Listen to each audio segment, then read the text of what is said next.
पहले एक छोटा सा पुनरावलोकन। परमात्म सत्ता, चैतन्य सत्ता सर्वत्र व्याप्त है, सर्वाधार स्वरूप है। सृष्टि का प्रत्येक कोश इसी चैतन्य सत्ता से परिचालित है, अनुप्राणित है। अर्जुन इस सत्य को समझता तो है, परंतु हृदयंगम नहीं कर पाता है, क्योंकि अर्जुन की दृष्टि और अर्जुन के माध्यम से हम सबकी दृष्टि अभी परिधि पर, शरीर पर ही टिकी हुई है। अर्जुन को परिधि पर विद्यमान नाम, रूप और आकार सब कुछ दिखाई देता है, परंतु नाम, रूप और आकार के पीछे छिपी हुई चैतन्य सत्ता पर अर्जुन का ध्यान नहीं जा पाता है। कृष्ण चाहते हैं कि परिधि पर खड़ा हुआ अर्जुन किसी भी प्रकार से केंद्र की तरफ, चैतन्य सत्ता की तरफ उन्मुख हो जाए। इसी उद्देश्य से वे अब एक नए डिवाइस का, एक नए उपाय का आश्रय लेते हैं और अर्जुन के समक्ष अपने वैभव का, अपने ऐश्वर्य का भिन्न भिन्न प्रकार से, भिन्न भिन्न दिशाओं से, भिन्न भिन्न आयामों में वर्णन करते हैं।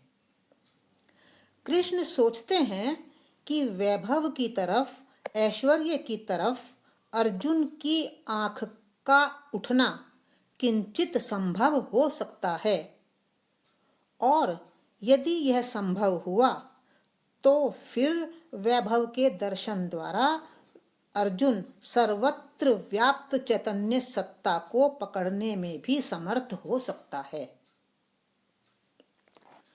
जो ब्रह्मांड में है वही पिंड में भी है। ब्रह्मांड की विराटता को समझना और पकड़ना किसी के लिए भी संभव नहीं हो सकता है।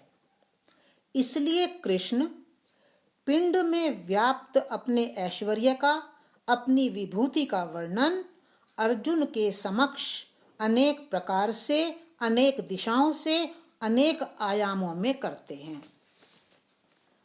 10वें अध्याय के श्लोक 21 से लेकर 38वें श्लोक तक कृष्ण ने अपनी जिन अनेकानेक विभूतियों का वर्णन किया है, उन सब विभूतियों को अब हम अध्यात्म की दृष्टि से, अध्यात्म के धरातल पर समझने का प्रयास करेंगे। पहली विभूति लेते हैं।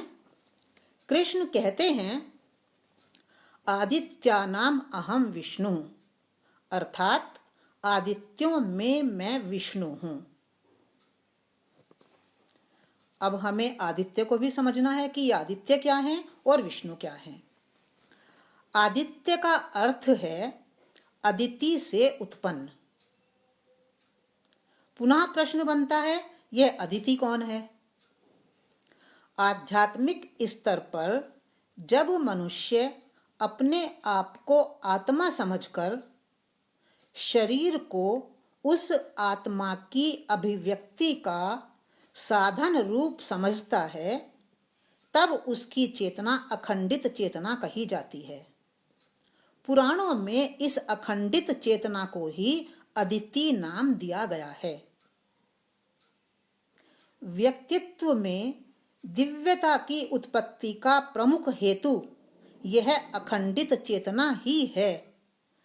इसलिए पुराणों में अदिति को देवताओं की माता कहकर संकेतित किया गया है।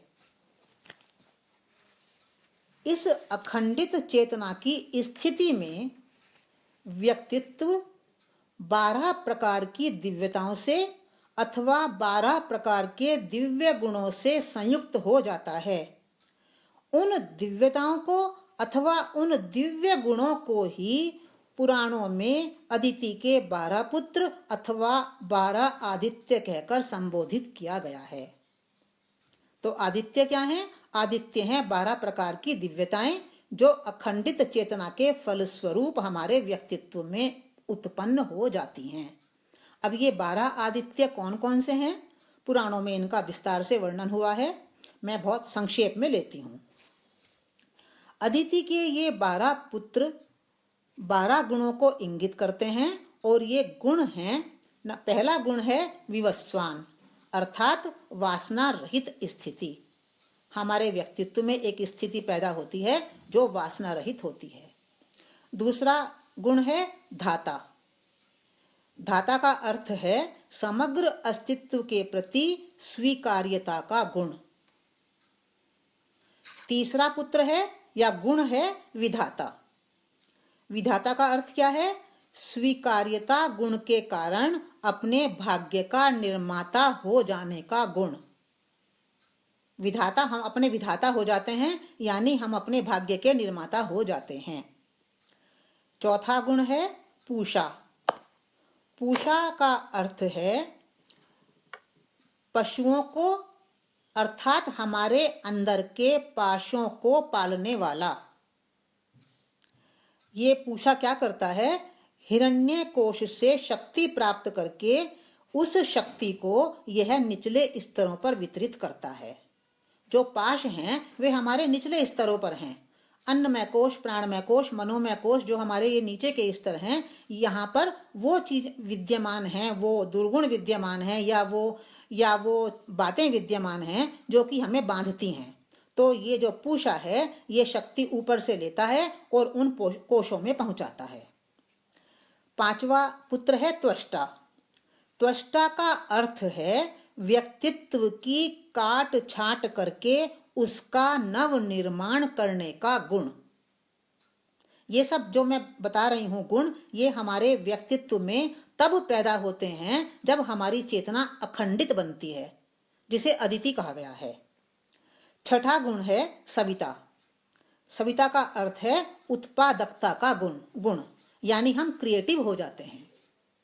सातवां गुण है भग। भग का अर्थ है पूर्व जन्म के कर्म रूप बीजों से कृषि करने का गुण। थोड़ा कठिन है, इसको मैं सिंप्लीफाई करती हूँ। और कर्म बीजों के कारण जो परिस्थिति जीवन में आए उसका सदुपयोग करने का गुण। अब हमारे कर्म बीज हैं, संस्कार हैं हमारे, तो उसके अकॉर्डिंग परिस्थिति आती है हमारे जीवन में। कठिन परिस्थिति आ गई तो हम कठिन परिस्थिति का में रोते हैं, चिल्लाते हैं या उसका सदुपयोग करते हैं, ये हमारे ऊपर निर्भर है। इसको कहते हैं भग नामक गुण। आठवां है अर्यमा। अर्यमा का अर्थ है आसुरी राज्य पर आधिपत्य होने के कारण यम नियम में सहज रूप से स्थित होने का गुण। आसुरी राज्य का मतलब होता है हमारे अंदर बहुत प्रकार की आसुरी शक्तियां काम कर रही हैं, विकार काम कर रहे हैं, उन पर हमारा आधिपत्य स्थापित हो गया है। इसलिए अब हमें यम नियम को प्रयत्न पूर्वक साधना नहीं पड़ता। यम नियम हमारे भीतर स्वभावतः उतर जाते हैं। नौवां गुण है मित्र। मित्र किसे कहते हैं? देव भाग की रक्षा करने का गुण। मित्र क्या काम करता है? जो हमारे अंदर की दिव्यता है उसको संभाल कर रखता है। 10वां गुण है वरुण। वरुण का अर्थ है अपनी दैवी और आसुरी दोनों प्रकार की चेतना का अधिपति होने का गुण। इसको हम कहेंगे मास्टर ऑफ वंस कॉन्शियसनेस, यानी अपनी चेतना पर अब हमारा नियंत्रण हो गया है, हो रहा है। 11वां गुण है वामन। वामन का अर्थ है मन की सूक्ष्मता का गुण। मन हमारा स्थूल से अब सूक्ष्मता की ओर जाने लगा है। और 12वां गुण है विष्णु। विष्णु अर्थात सबका पालन पोषण करने का गुण। हमारे भीतर जितनी भी शक्तियां काम कर रही हैं उनको नर्चर करने वाला गुण। वो उनको पोषित करता है, उनका पालन करता है, उनको कम नहीं होने देता, उनको बढ़ाता है। तो ये जो 12 आदित्य हैं, इन 12 आदित्यों में किसी किसी पुराण में वामन के स्थान पर इंद्र का नाम लिखा हुआ है। इससे कोई विशेष अंतर नहीं पड़ेगा। इंद्र का अर्थ है हमारा शुद्ध स्थिर मन। इन समस्त गुणों के अंतर्गत जो ये 12 गुण मैंने आपको बताए हैं, जो कि आदित्य हैं, जो कि अदिति के 12 पुत्र कहे गए हैं, इन 12 गुणों के अंतर्गत चूंकि विष्णु शक्ति पालन पोषण करने वाली शक्ति है और यही शक्ति प्रतिपल प्रतिक्षण हमारे जीवन को पोषित कर रही है, हमारे जीवन को नर्चर कर रही है, अतः कृष्ण कहते हैं कि हे अर्जुन, इस विष्णु शक्ति के रूप में मैं विद्यमान हूं और इस विष्णु शक्ति में ही तू मेरे ऐश्वर्य को देख। गुण 12 बताए हैं, आदित्य 12 हैं, पर इसमें जो विशेष शक्ति है वो है विष्णु।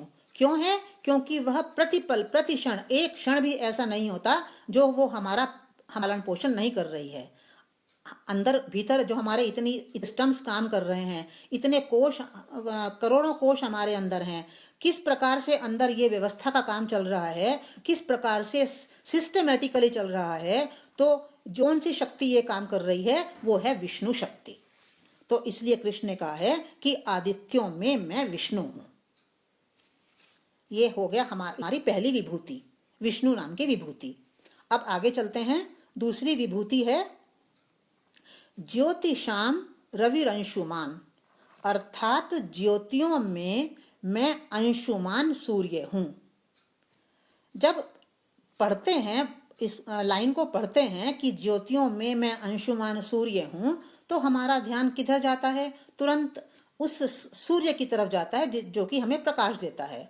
पर यहाँ अध्यात्म के स्तर पर ही हमें हर चीज को देखना है, क्योंकि हमारे जीवन का उत्थान तभी है जब हम अपने अंदर की बातों को समझें, पहचानें, उनको देखें।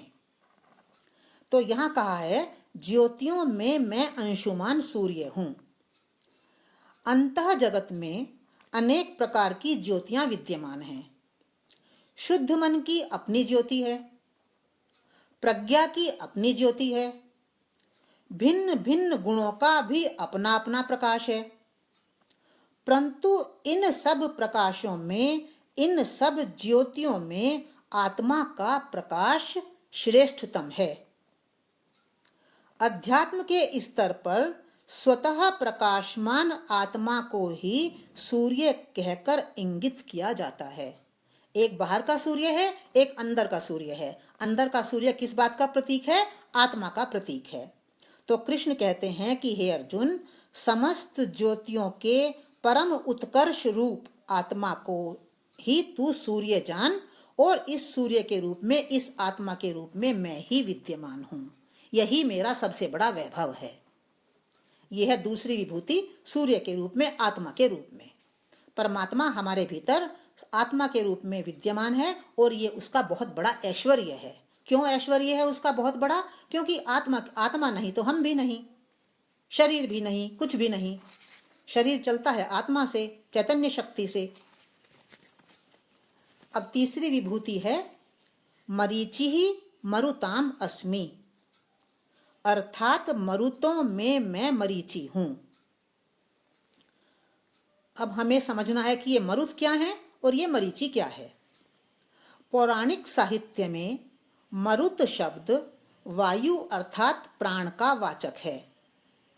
इस वायु अर्थात प्राण के 7 स्तरों को 7 मरुत कहा गया है। इनके नाम हैं प्रवह, आवह, उद्वह, संवह, विवह, परिवह तथा परावह। 7 भिन्न भिन्न क्षेत्रों में अर्थात 7 कोशों में भ्रमण करने पर इनकी संख्या 7 × 7 49 हो जाती है।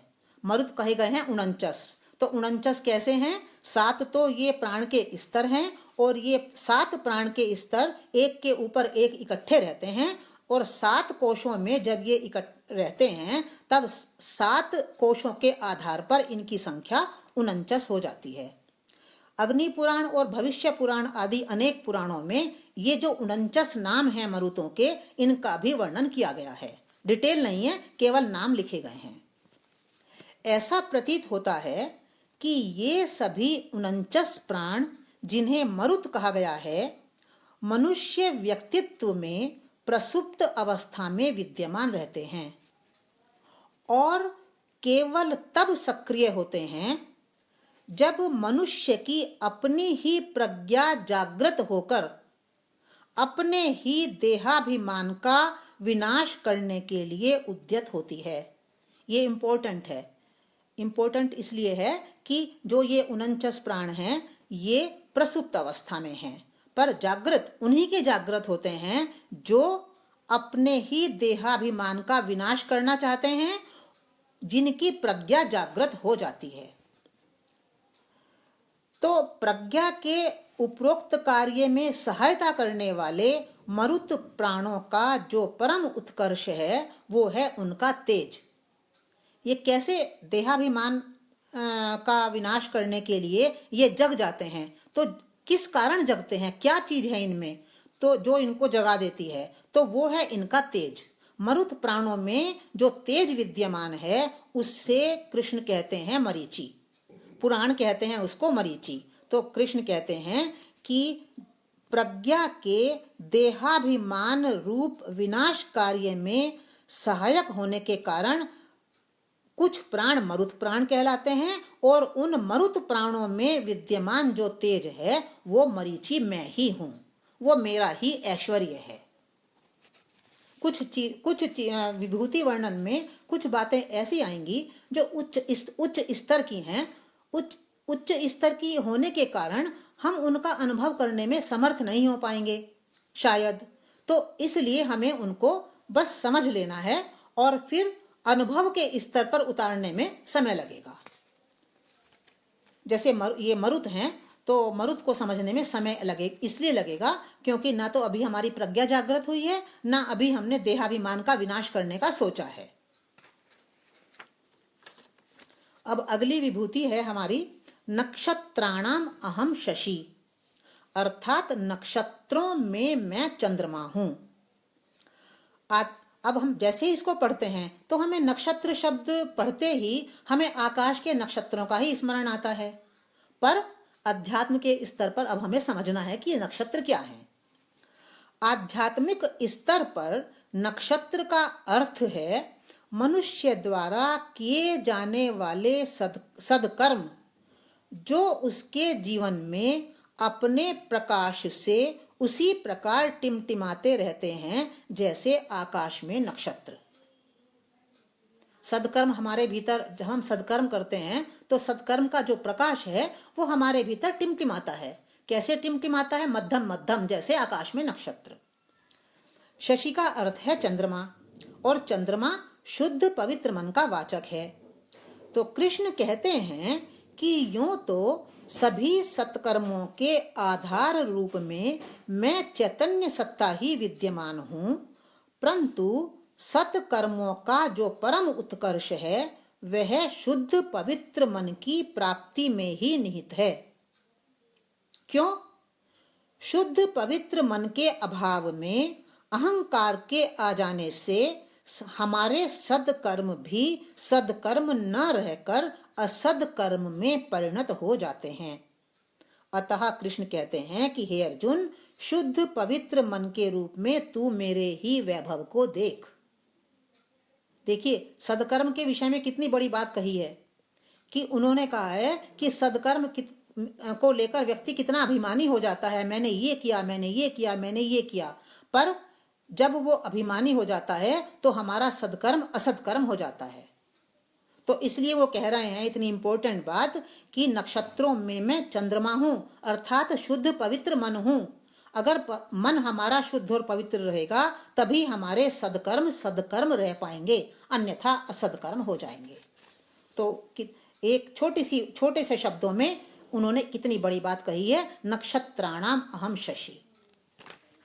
हे मनुष्य, तू अपने मन की तरफ ध्यान दे, उसको शुद्ध पवित्र कर। शुद्ध पवित्र मन रहेगा तो तेरे सत्कर्म भी चमकेंगे, नक्षत्र की तरह चमकेंगे। अब आगे है हमारा वेदा नाम साम वेदो अस्मि, अर्थात वेदों में मैं साम वेद हूं। यहां वेद कहकर ऋग्वेद, यजुर्वेद तथा सामवेद नामक किन्हीं वैदिक ग्रंथों की बात नहीं की जा रही है। वेद शब्द संस्कृत की विद धातु से बना है, जिसका अर्थ है ज्ञान। सामवेद का जो साम शब्द है, वह साम शब्द समत्व को, शांति को इंगित करता है। अतः कृष्ण यहाँ यह कहते हैं कि ज्ञान तो बहुत प्रकार का है और प्रचुर रूप में है, ज्ञान की कोई कमी नहीं है दुनिया में, परंतु वास्तविक ज्ञान वही है जो जीवन में समत्व की स्थापना करे, जीवन में शांति को लाए। समत्व और शांति को लाने वाले ज्ञान के रूप में हे अर्जुन, तू मेरे ही ऐश्वर्य के दर्शन कर। एक एक बात बहुत बहुत गागर में सागर की तरह भरी हुई है, एक एक विभूति में। हम सोचते हैं कि हमने ऋग्वेद पढ़ लिया, हम इतना ज्ञान प्राप्त कर लिया, तो हम कितना ऊंचे उठ गए। और कृष्ण क्या कह रहे हैं? कह रहे हैं कि मेरे वैभव के दर्शन कर। तू कहाँ कर? सामवेद में कर। और सामवेद का मतलब है जो ज्ञान जीवन में समत्व को लाए, शांति को लाए, वही असली ज्ञान है। ज्ञान अच्छी बात है, ठीक है, बहुत अच्छा, उसमें मैं ही विद्यमान हूँ। कृष्ण कहते हैं सब ज्ञानों के आधार रूप में मैं विद्यमान हूँ, परंतु जो मेरा वैभव है, जो मेरा ऐश्वर्य है, वो सामवेद में है। और सामवेद यानी समत्व का ज्ञान, शांति का ज्ञान। अब आगे चलते हैं। आगे कृष्ण कहते हैं देवा नाम अस्मि वासवः, अर्थात देवों में मैं वासव अर्थात इंद्र हूं। वासव का एक अर्थ होता है इंद्र। हम सभी जानते हैं कि देव शब्द हम कहते हैं, बार बार हम कहते हैं कि देवता देवता देव। तो हम सब जानते हैं कि देव कोई भौतिक सत्ताएं नहीं है, हम मनुष्यों जैसी सत्ताएं नहीं है। देव का अर्थ है दिव्यता, डिविनिटी, और वासव या इंद्र का अर्थ है शुद्ध पवित्र मन। वैसे तो मात्र दिव्यता ही अपने आप में महत्वपूर्ण होती है, किसी भी प्रकार की दिव्यता हो वो महत्वपूर्ण ही होती है, परंतु शुद्ध पवित्र मन सभी प्रकार की दिव्यताओं में श्रेष्ठतम है। अथवा कहें दिव्यता का चरम उत्कर्ष शुद्ध पवित्र मन की प्राप्ति में ही है। अतः कृष्ण कहते हैं कि हे अर्जुन, इस शुद्ध पवित्र मन अर्थात वासव या इंद्र के रूप में तू मेरे ही ऐश्वर्य को देखा कर। देख, जो विभूति वर्णन है उसमें बहुत सारी विभूतियां हैं, 70 के आसपास विभूतियां हैं, और शुद्ध पवित्र मन की जो बात है वो बहुत सारी विभूतियों में कृष्ण ने कही है, क्योंकि यह सबसे महत्वपूर्ण चीज है। अगर शुद्ध पवित्र मन हमारे पास है तो समझिए बहुत कुछ अध्यात्म के स्तर पर बहुत ऊंचाई की तरफ हम चल रहे हैं। तो ये शुद्ध पवित्र मन की बात बार बार विभूतियों में आएगी, अलग अलग रूप में आएगी, अलग अलग आयाम में आएगी, अलग अलग दिशा में आएगी। अब आगे है इंद्रियाणाम मनश्चास्मि, अर्थात इंद्रियों में मैं मन हूं। पहले हमने बात की शुद्ध और पवित्र मन की, अब यहां पर कह रहे हैं इंद्रियों में मैं मन हूं। यहां शुद्ध मन की, पवित्र मन की कोई बात नहीं है। इंद्रियों को हम सब समझते हैं, 5 हमारी ज्ञान इंद्रियां हैं, आंख, नाक, कान, जिह्वा और त्वचा। 5 हमारी कर्मेंद्रियां हैं, वाणी, हाथ, पैर, जननेंद्रिय और मलेंद्रिय। ये 10 इंद्रियां बाहरी जगत से अपने अपने विषयों को ग्रहण करती हैं और मन तक पहुंचाती हैं। और मन का काम क्या है? मन का काम है मनन करना, चिंतन करना, कल्पना करना, सोचना, विचारना। तो इंद्रियां जो समाचार मन तक पहुंचाती हैं, मन उन पर विचार करता है और अपने निष्कर्ष को वापस इंद्रियों तक पहुंचा देता है। अब इंद्रियां मन के निष्कर्ष के आधार पर अपने अपने काम में लग जाती हैं। मन के बिना इंद्रियों का सारा व्यापार बाधित हो जाता है। कैसे? आप सबको अनुभव है कि मन जब अन्य मनस्क होता है अथवा किसी विषय में लीन होता है, तब इंद्रियां अपना अपना काम करते हुए भी सुचारू रूप से कर नहीं पाती। मन कहीं अगर किसी और विषय में लगा हुआ है तो आंख देख रही है पर वो अपना काम सुचारू रूप से नहीं कर पा रही है। तो कृष्ण क्या कहते हैं? कृष्ण कहते हैं कि इंद्रियों में मैं मन हूं, अर्थात जो ये मन नामक तत्व है अर्जुन तेरे भीतर विद्यमान है, इस मन में तू मेरी ही विभूति के दर्शन कर। अगर ये मन नहीं तो इंद्रियां व्यर्थ विषयों को ग्रहण करेंगी पर वे उसके काम को आगे नहीं बढ़ाएंगी। आगे है भूता नाम अस्मि चेतना, अर्थात भूतों में मैं चेतना हूं। कृष्ण कहते हैं कि प्रत्येक मनुष्य का स्थूल शरीर जिन 5 महाभूतों आकाश, वायु, अग्नि, जल तथा पृथ्वी से बना है, उनमें जो चेतना काम कर रही है उस चेतना का मूल आधार मैं चैतन्य सत्ता ही हूं। हे अर्जुन, भूतों की चेतना के रूप में तू मेरे ही ऐश्वर्य का दर्शन कर। अब हम आगे चलते हैं। आगे कृष्ण कहते हैं रुद्राणाम शंकरश्चास्मि, अर्थात रुद्रों में मैं शंकर हूं। रुद्र क्या है? वे मनोवेग जो हमें रुलाते हैं रुद्र कहे जाते हैं। शास्त्रों में इनकी संख्या 11 कही गई है और इनके नाम भी दिए हुए हैं पुराणों में। इनके नाम हैं अज, एकपदा, अहिर्बुधनीय, त्वष्टा, रुद्र, हारा, शंभु, शंकर, त्रयंबक, अपराजिता, ईशान, त्रिभुवन। ये 11 नाम पुराणों में दिए गए हैं। तो ये हैं रुद्र जो हमें रुलाते हैं। अब रुलाने का मतलब ये नहीं है कि वो हमें दुख में ही रुलाएंगे, हमारे मनोवेग सुख में भी हमें रुलाते हैं। हाँ, शंकर का तात्पर्य क्या है? शंकर का अर्थ है शम करोति इति, अर्थात जो शमन करता है वह शंकर है। शंकर शब्द में ही शंकर का अर्थ छिपा हुआ है। शम को करने वाला, शमन करने वाला शंकर है। कृष्ण कहते हैं कि मनोवेगों का शमन करने वाले शंकर के रूप में मैं चैतन्य सत्ता ही विद्यमान हूं। हे अर्जुन, तू शंकर के रूप में मेरे ही ऐश्वर्य का दर्शन कर। अब आगे बढ़ते हैं। वित्तेशो यक्ष रक्षसाम, अर्थात यक्ष और राक्षसों में मैं वित्तेश अर्थात कुबेर हूं। वित्तेश शब्द बना है वित्त ईश, वित्त अर्थात धन और ईश यानी स्वामी, और इसको पुराणों में कुबेर भी कहा गया है। यक्ष और राक्षसों में मैं वित्तेश अर्थात कुबेर हूं। पौराणिक साहित्य में कुबेर को धन का स्वामी कहा गया है, हम सब जानते हैं। अध्यात्म के स्तर पर धन शब्द उस भौतिक धन का वाचक नहीं है जिसे हम धन समझते हैं।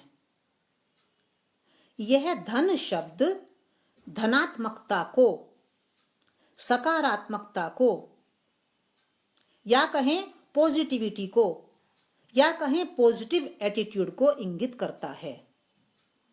तो कुबेर जो धन का स्वामी है उसके वो कि कौन सा धन रखता है? वो धनात्मकता का धन रखता है, सकारात्मकता का धन रखता है, पॉजिटिव एटीट्यूड का धन रखता है। तो कुबेर का अर्थ है पॉजिटिव एटीट्यूड या हमारी सकारात्मकता। सकारात्मकता का तात्पर्य क्या होता है? इसका तात्पर्य है कि व्यक्ति का विपरीत परिस्थितियों में भी स्थिर और अविचलित रहते हुए काम करते रहना। पॉजिटिव एटीट्यूड वाला व्यक्ति क्या करता है? कितनी भी परिस्थितियां कठिन कठिन आए उसके जीवन में, ठीक है आई, ठीक है, वो अपने ज्ञान को थोड़ा अप्लाई करेगा और स्थिर बना रहेगा, विचलित नहीं होगा। यक्ष और राक्षस कौन है? तो जो ये यक्ष और राक्षस हैं ये देह भाव में स्थित होने के फलस्वरूप उत्पन्न होने वाले हमारे काम, क्रोध, मोह आदि विकारों को इंगित करते हैं। अब कृष्ण कह रहे हैं कि इनमें यक्ष राक्षसों में मैं कुबेर हूं। तो इसका तात्पर्य क्या है? तो कृष्ण कहते हैं कि काम, क्रोध आदि विकारों से युक्त होते हुए भी जो व्यक्ति सकारात्मक दृष्टिकोण रखता है, उसी में जीता है। उसके उस सकारात्मक दृष्टिकोण में हे अर्जुन मैं विद्यमान रहता हूं और यह सकारात्मक दृष्टिकोण ही मेरा वैभव है, मेरा ऐश्वर्य है। आगे बढ़ते हैं। वसूनाम पावकश्चास्मि, अर्थात वसुओं में मैं पावक हूं। वसु का तात्पर्य क्या है हमें समझना है, और पावक क्या है, ये दोनों बातें हम समझेंगे। वसु का अर्थ है वासनाओं का शोधन करने वाली दिव्य शक्तियां, या कहें वे दिव्य शक्तियां जो हमारी वासनाओं का शोधन करती हैं। ये वसु संख्या में 8 कहे गए हैं। ऐसा प्रतीत होता है कि मनुष्य का स्थूल तथा सूक्ष्म शरीर जिन 8 तत्वों, वे 8 तत्व कौन से हैं? पृथ्वी, जल, अग्नि, वायु, आकाश, मन, बुद्धि तथा अहंकार, ये 8 तत्व हैं। तो ऐसा प्रतीत होता है कि ये जो 8 तत्वों से हमारा शरीर बना है, वे 8 तत्व जब प्रदूषित हो जाते हैं तब ये वसु शक्तियां ही उन तत्वों का शोधन करती हैं। आज हमारे सारे तत्व अशुद्ध हैं, प्रदूषित हो चुके हैं अहंकार के कारण, देहाभिमान के कारण। तो पुराण कहते हैं कि जो शक्तियां, वो शक्तियां भी हमारे भीतर विद्यमान हैं, जो शक्तियां इन 8 तत्वों का शोधन करती हैं वे वसु कहलाती हैं। तो ये 8 तत्व जो हमारे हैं, उनका पुराणों में इन जो नाम दिया हुआ है कि पृथ्वी का वसु देवता धर कहलाता है, जल का वसु देवता आपह कहलाता है, अग्नि का वसु देवता पावक कहलाता है, वायु का वसु देवता अनिल कहलाता है, आकाश का वसु देवता ध्रुव कहलाता है, मन का वसु देवता सोम है, बुद्धि का वसु देवता प्रत्यूष है, अहंकार का वसु देवता प्रभास अथवा द्यो है। 2 नाम हैं, प्रभास या द्यो, दोनों का अर्थ एक ही है। उसको प्रभास भी कह सकते हैं, द्यो भी कह सकते हैं। तो वैसे तो इन 8 वसुओं के आधार रूप में कृष्ण कहते हैं कि मैं ही विद्यमान हूं, परंतु वसुओं का जो परम उत्कर्ष है वो पावक में है। क्यों कहा है पावक में है? क्योंकि जो पावक है वो सारे कूड़े कचरे को भस्म करता है और पवित्रता को लाता है। तो जो, और वसु क्या है? वसु पवित्रता को लाने वाली शक्तियां हैं, वासनाओं का शोधन करने वाली शक्तियां और पवित्रता को लाने वाली शक्तियां। तो इन 8 वसुओं में जो पावक है उसका काम क्या है? सारे कूड़े कचरे को भस्म करना और पवित्रता को लाना। पावक अग्नि का वसु देवता है, और अग्नि क्या करती है? भौतिक अग्नि भी क्या करती है? कूड़े कचरे को भस्म करती है, मैल को निकाल देती है, और जो अच्छा है उसको बचा देती है।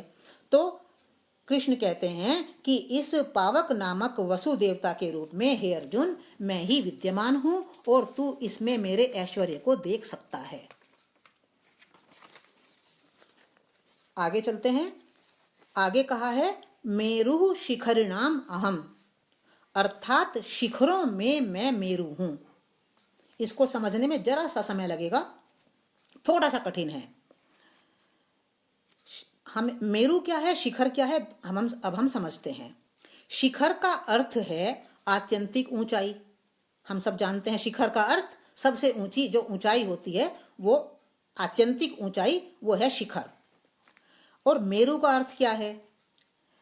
मेरु का अर्थ है जीवन के वर्तुलाकार चक्र में जिस बिंदु से हमारी यात्रा शुरू होती है और अंत में जिस बिंदु पर जाकर हमारी यात्रा समाप्त होती है, वो जो पॉइंट है, वो जो बिंदु है, वो मेरु है। आपने माला में देखा है ना कि माला फेरते हैं तो एक उसमें एक मोटा दाना होता है, उसको भी हम मेरु कहते हैं, सुमेरु भी कहते हैं।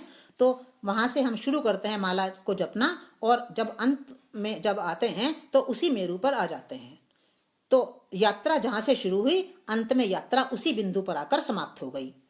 अथवा ऐसा भी कह सकते हैं कि जिस मूल स्रोत परमात्मा से जीवन का उद्भव होता है, अंत में उसी मूल स्रोत परमात्मा में हम वापस लौट जाएं। यदि लौट जाएं तो ये श्रेष्ठ बात है। शुरू करें यात्रा मूल स्रोत परमात्मा से और अंत में आ जाएं उसी परमात्मा पर।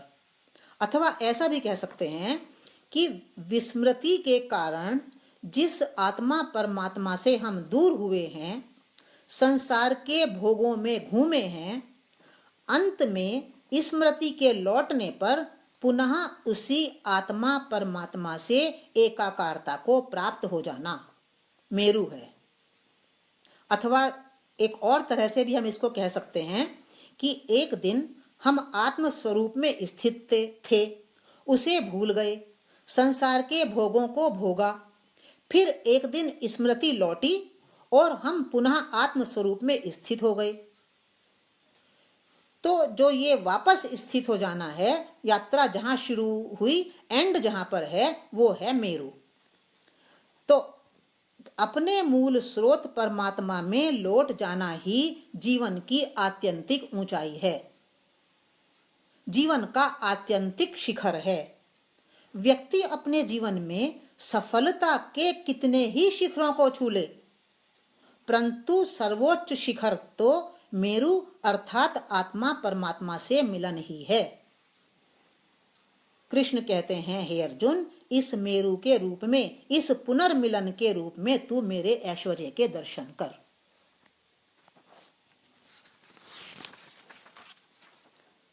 अब आगे चलते हैं। कृष्ण कहते हैं, पुरोधसाम च मुख्यम माम विद्धि पार्थ बृहस्पतिम। अर्थात हे पार्थ, तू पुरोहितों में मुख्य पुरोहित बृहस्पति मुझको ही जान।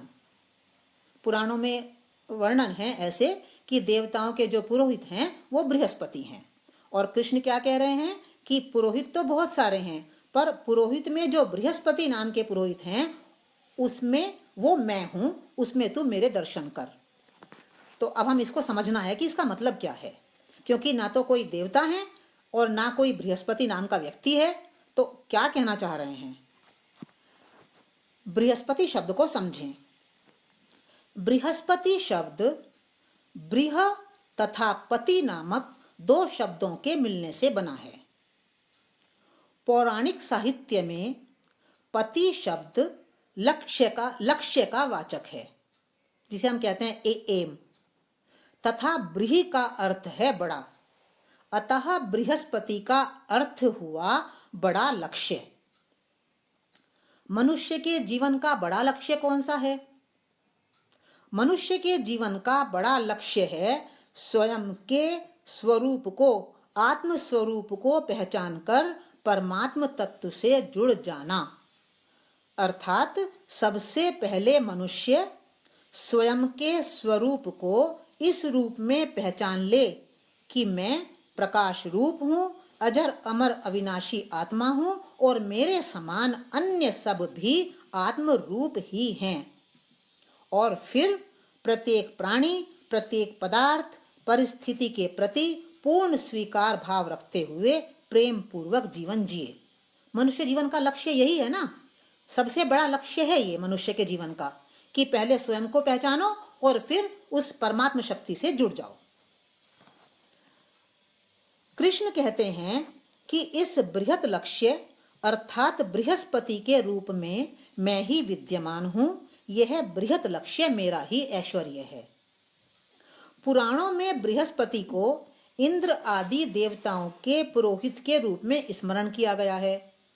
इसका तात्पर्य यह है कि स्थिर एवं शुद्ध मन रूपी इंद्र तथा उसकी सहायक अन्य सभी देव शक्तियां इस ऊपर बताए हुए लक्ष्य अर्थात बृहस्पति को सदैव अपने सम्मुख रखकर कार्य करती हैं।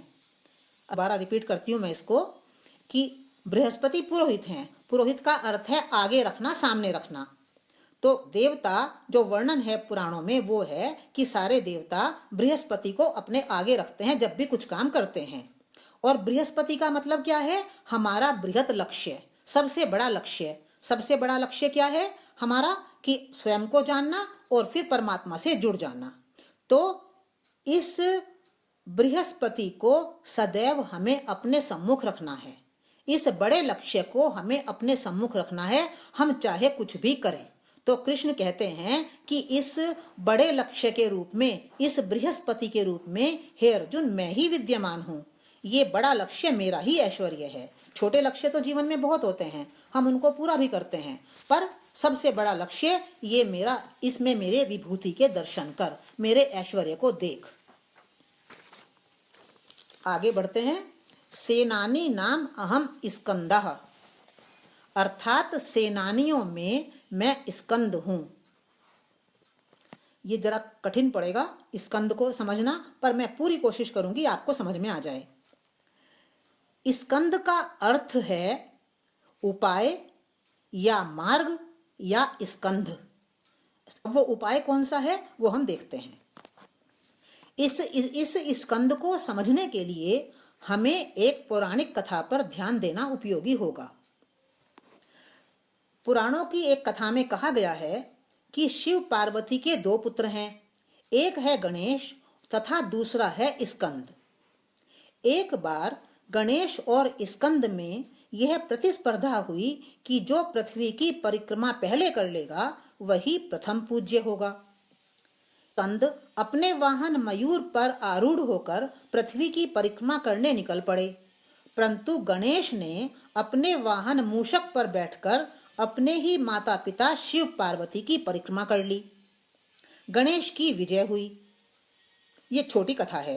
अब ये जो कथा है यह संकेत करती है कि गणेश व्यक्ति का प्रज्ञा तत्व है, अर्थात गणेश किस बात के प्रतीक हैं? प्रज्ञा के, विजडम के।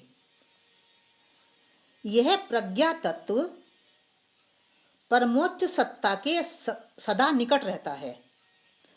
जो गणेश हैं वो अपने माता पिता के चारों ओर ही घूमते रहे। तो क्या कह रहे हैं वो कि जो ये प्रज्ञा तत्व है हमारा, हमारी जो विजडम है, जो ये गणेश है, ये तो परमोच्च सत्ता के, परमात्म सत्ता के निकट बना रहता है। परंतु जो स्कंद है वो स्कंद एक सेनानी की भांति, एक योद्धा की भांति पृथ्वी की परिक्रमा करने के लिए निकल पड़ता है। अब हमें यह समझना है कि यह पृथ्वी की परिक्रमा का मतलब क्या है। आध्यात्मिक स्तर पर पृथ्वी शरीर को इंगित करती है, अर्थात जो हमारा ये शरीर है ये पृथ्वी है। अतः सेनानी बनकर, योद्धा बनकर पृथ्वी की परिक्रमा करने का अर्थ हुआ अपनी इंद्रियों को, अपने प्राणों को, अपने मन आदि को पृथक पृथक रूप से नियंत्रित करना। व्यक्ति के पास बहुत सारे उपाय हैं, परमात्मा तक पहुंचने के लिए सैकड़ों उपाय हैं। उसमें से एक उपाय यह भी है कि मनुष्य अपनी इंद्रियों को नियंत्रित करे, मनुष्य अपने प्राणों को नियंत्रित करे, अथवा मनुष्य अपने मन को नियंत्रित करे। तो व्यक्ति की जो विकास यात्रा है, जो आरोहण यात्रा है, उस यात्रा में ये एक उपाय है। तो कृष्ण कहते हैं कि जो ये उपाय है, जो ये स्कंद है, जो ये मार्ग है, जो ये स्कंध है, इसके रूप में भी मैं ही विद्यमान हूँ और इसके रूप में भी मेरा ही ऐश्वर्य विद्यमान है। देखिए, स्कंद शब्द के द्वारा कितनी एक छोटी सी बात जो हम सब जानते हैं, पर प्रतीकों के द्वारा जो कही गई है, इसलिए हमें कठिनाई पड़ती है। तो सेनानी नाम अहम स्कंदः का तात्पर्य ये हुआ कि यदि प्रज्ञा हमारी जागृत नहीं हुई है, यदि हम परमात्म सत्ता से किसी प्रकार नहीं जुड़ पा रहे हैं, तो एक उपाय क्या है? एक उपाय है हम अपने मन को नियंत्रित कर लें, हम अपने प्राणों को नियंत्रित कर लें, हम अपनी इंद्रियों को भी नियंत्रित कर लें। आगे बढ़ते हैं। आगे है सरसाम अस्मि सागरः, अर्थात जलाशयों में मैं सागर हूं। बहुत आसान सी बात कही है। सागर की यह विशेषता होती है कि उसमें कितनी भी नदियां समा जाएं, फिर भी सागर अपनी मर्यादा को नहीं छोड़ता। इसी प्रकार जो व्यक्तित्व भिन्न भिन्न स्वभाव वाली मनुष्यात्माओं के साथ काम करता हुआ भी अपने मर्यादित आचरण में स्थित रहता है, अपने मर्यादित आचरण का त्याग नहीं करता, वह मनुष्य, वह व्यक्तित्व सागर की भांति गहरा है, गंभीर है। और हे अर्जुन, ऐसे व्यक्तित्व के रूप में तू मेरे ही ऐश्वर्य के दर्शन कर। सिंपल सी बात है, अधिक इस पर हम बात करने की आवश्यकता नहीं है। अब आगे बढ़ते हैं। महर्षि नाम भृगुरहम, अर्थात महर्षियों में मैं भृगु हूं। जैसा कि हम पहले भी बात कर चुके हैं कि वेदों और पुराणों में आए हुए ऋषि और महर्षि शब्द भिन्न भिन्न प्रकार की उच्च चेतनाओं के प्रतीक हैं। पिछली बार हमने इसके ऊपर विस्तार से बात की थी कि जो ऋषि महर्षि हैं वो किस बात का संकेत हैं? उच्च चेतना का, हायर कॉन्शियसनेस का।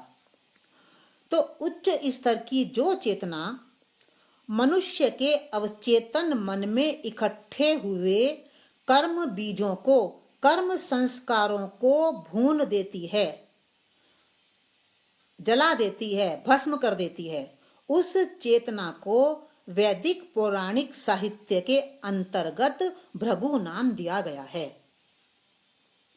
देखिए, नाम भृगु, और भृगु का मतलब कौन सी चेतना? वो श्रेष्ठ चेतना जो हमारे कर्म संस्कारों को भून रही है, भून देती है। जैसे यदि किसी बीज को भून दिया जाता है तो वह बीज पुनः अंकुरित नहीं होता, हम सब जानते हैं।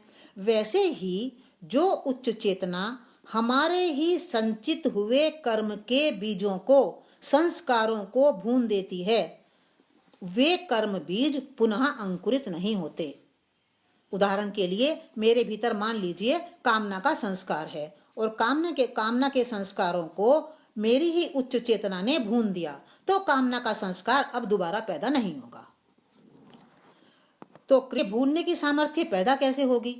अब उन्होंने कह तो दिया है कि जो चेतना, जो उच्च चेतना कर्म संस्कारों को भून दे वो भृगु है।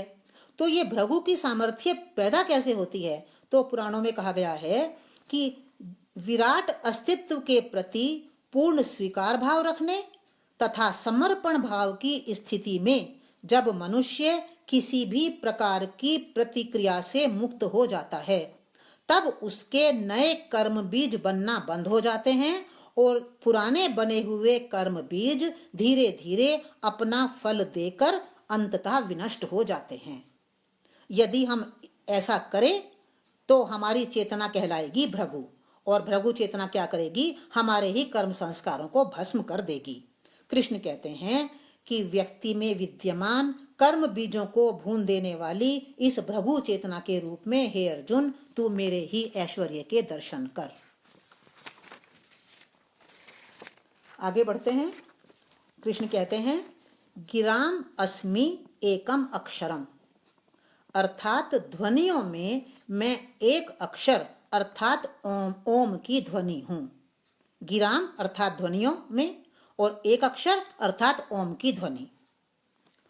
ओम की ध्वनि अस्तित्व की, परमात्मा की चैतन्य सत्ता की ध्वनि है।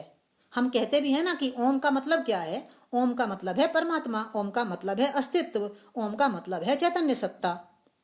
तो यहाँ कहा जा रहा है कि जो ओम की ध्वनि है वह परमात्मा की ध्वनि है। जब मनुष्य का सारा अहंकार विगलित हो जाता है, सारे विचार शांत हो जाते हैं और अंतःकरण के भीतर एक गहन मौन व्याप्त हो जाता है, तब उस मौन में व्याप्त अत्यंत सूक्ष्मतम ध्वनि का नाम ओम है। और ओम की ध्वनि को सुनना आसान नहीं है। वो कह रहे हैं कि जब सारे अहंकार समाप्त हो गए, सारे विचार शांत हो गए, अंदर एक गहन मौन की स्थिति आ गई, तब उस गहन मौन में जो सूक्ष्मतम ध्वनि है वो ओम है। तो कृष्ण कहते हैं कि इस ओम के रूप में भी तू मेरे दर्शन कर सकता है, वहां भी मैं ही विद्यमान हूं। आगे बढ़ें। यज्ञा नाम जप यज्ञो अस्मि, अर्थात यज्ञों में मैं जप यज्ञ हूं। सबसे पहले हमें यज्ञ के अर्थ को समझना है कि यज्ञ क्या है। यज्ञ का अर्थ है कोई भी योजना, कोई भी व्यवस्था कोई भी उपाय जिसके माध्यम से हम अपने और परमात्मा के बीच एक सेतु का निर्माण कर लें, एक ब्रिज का निर्माण कर लें। मैं परमात्मा से जुड़ जाऊं तो कैसे जुड़ूंगी? एक ब्रिज मुझे बीच में एक बनाना पड़ेगा। तो वो ब्रिज कौन बनाएगा? कैसे बनता है वो ब्रिज? तो उसको नाम दिया उन्होंने यज्ञ से। यज्ञ का मतलब है कोई हम योजना बनाएं, कोई व्यवस्था अपने भीतर बनाएं, किसी माध्यम का निर्माण करें जिससे एक ब्रिज का हम निर्माण कर लें अपने और परमात्मा के बीच में। अथवा ऐसा भी कह सकते हैं हम कि जिस उपाय से, जिस योजना से, जिस व्यवस्था से हम विराट अस्तित्व से जुड़ जाएं, हम परमात्मा से जुड़ जाएं, वही उपाय, वही योजना, वही व्यवस्था यज्ञ हो जाती है। इसीलिए हजारों प्रकार के यज्ञ हैं, परंतु ऊपर ऊपर से देखने पर हमारी समझ में कुछ भी नहीं आ सकता। वे यज्ञ हमें व्यर्थ के पाखंड अथवा क्रियाकांड भी प्रतीत हो सकते हैं। आज बहुत से यज्ञ हमें इसीलिए व्यर्थ लगने लगे हैं क्योंकि हमें उनके भीतर की सूक्ष्म व्यवस्था का कुछ भी पता नहीं है। परंतु एक समय ऐसा अवश्य होगा जब लोगों को उनकी अंतः व्यवस्था का पता था और वे यज्ञ निश्चित रूप से विराट अस्तित्व से जोड़ने के मार्ग बने हुए थे। समय तो बदलता ही है ना। एक समय ऐसा था जब उन्होंने अनेक अनेक प्रकार की व्यवस्थाएं कर रखी थी, ऊपर से देखकर हम उस व्यवस्था का पता नहीं लगा सकते। आज तो बिल्कुल ही नहीं लगा सकते। तो कृष्ण आगे कहते हैं कि यज्ञ यानी बहुत प्रकार की व्यवस्थाएं परमात्मा से जुड़ने की। तो यहाँ क्या कहते हैं वे कहते हैं कि उन सब यज्ञों में जप यज्ञ मैं हूं। अब इस जप यज्ञ का अभिप्राय क्या है? जप यज्ञ का अर्थ है अपने अंतस में, अपने भीतर ध्वनियों का एक ऐसा संघात निर्मित करना, ध्वनियों का एक ऐसा जाल निर्मित करना कि विराट अस्तित्व की जो परम ध्वनि है उसके साथ हमारा संबंध जुड़ जाए, उसके साथ हमारा एक तालमेल निर्मित हो जाए। उदाहरण के लिए, यदि कोई व्यक्ति व्यवस्था पूर्वक ओम का उच्चारण अर्थात जप करे तो पहले उसके शरीर का रोवां रोवां इस ध्वनि से आंदोलित होगा और फिर बहुत शीघ्र उसका पूरा शरीर एक ब्रॉडकास्टिंग स्टेशन की तरह बन जाएगा। अर्थात शरीर से निकली हुई ध्वनि विराट अस्तित्व में विद्यमान समान ध्वनि के साथ मिलकर एक सेतु को निर्मित कर लेगी। इस सेतु को निर्मित करने का उपाय है जप यज्ञ। जप यज्ञ, जप करना अर्थात किसी एक ध्वनि का इतना व्यवस्था पूर्वक इस प्रकार से उच्चारण करना कि वो ध्वनि अस्तित्व की ध्वनि के साथ मिल जाए और परमात्मा के साथ एक संबंध हमारा निर्मित होने लगे। समस्त धर्मों ने अलग अलग रूपों में जप का प्रयोग किया है, लेकिन इसका जो मौलिक आधार है वो मौलिक आधार यही है कि हम अपने शरीर को एक ऐसी ध्वनि की व्यवस्था में ले जाएं कि विराट अस्तित्व में जो ध्वनि चल रही है उससे हमारा संबंध जुड़ जाए। इसलिए